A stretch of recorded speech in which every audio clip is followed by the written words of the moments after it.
Gluten and lactose in drugs pose a serious health risk, and this is according to a new study published in the Journal of Science and Translational Medicine. And so what they found in this study analyzed 42,000 prescription and over-the-counter medications. And so here are some of the bits from this research study. An average pill contains 8 inactive ingredients, and some contain as many as 20 or more.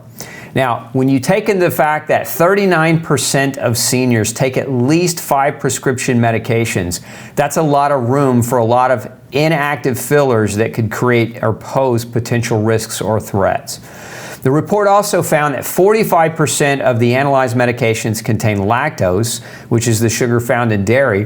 A third of the medications contained a food dye associated with allergic reactions, and more than half of these medicines contained at least one type of sugar.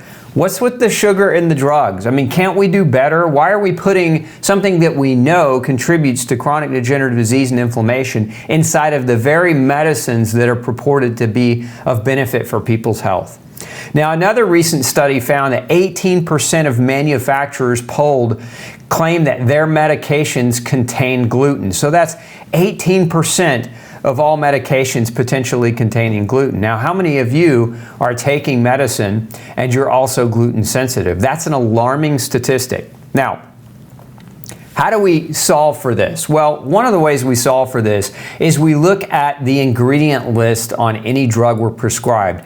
So, this also includes over-the-counter medication. Let's put on the screen here, this is a label for over-the-counter medications, and you'll see highlighted there, you'll see a section called inactive ingredients. That's what you want to look at. The other section on the label lists active ingredients, which is actually just the name of the drug. But you want to look at the inactive ingredient section, because this is where all the innocuous terms that could be gluten-based or other allergy-based items that you really want to look at before you decide you're going to take a medication. So you can see in this particular example, one of the ingredients is dextrose. Now, dextrose is sugar, right, and commonly derived from corn. You can also see further down the list, you'll see the term starch. And starch means a lot of things. Starch could mean wheat starch, potato starch, tapioca, or corn starch. Again, it's an innocuous term, and if you're not sure, it's best to call the manufacturer to get clarity on what type of starch is being used in that medication, especially if you're allergic or sensitive to gluten.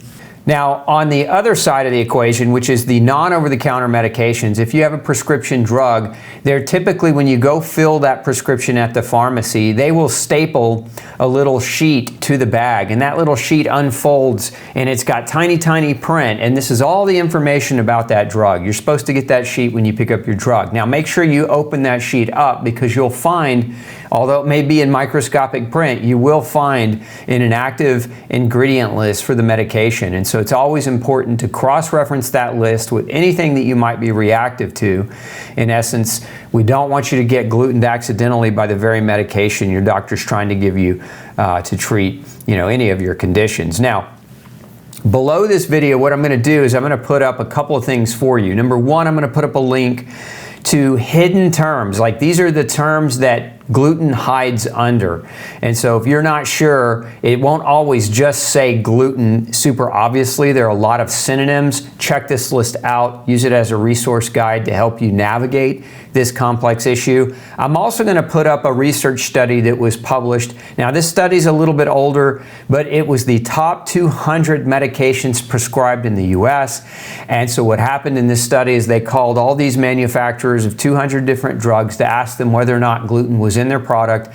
And this study contains that diagram of all those medications. Now, I will warn you, this study is from 2013, and ingredients change. Sometimes manufacturers change what they put in their product. So don't use this list as the end-all be-all for how you make that decision, but use it as a guide. And so the biggest thing that you can do, and the smartest thing that you can do, is have a conversation with your doctor. If you're gluten sensitive, or if you're allergic to certain things, you want to make sure you have a conversation with your doctor, because the solution, if your medication contains gluten or other allergens, is to ask that doctor to write write you a prescription for the same medication, but have that prescription filled in a compounding pharmacy where they can take the active ingredient of the drug and blend it with things you're not allergic to, so that you're not being harmed by the very medication that your doctor intended to treat you with.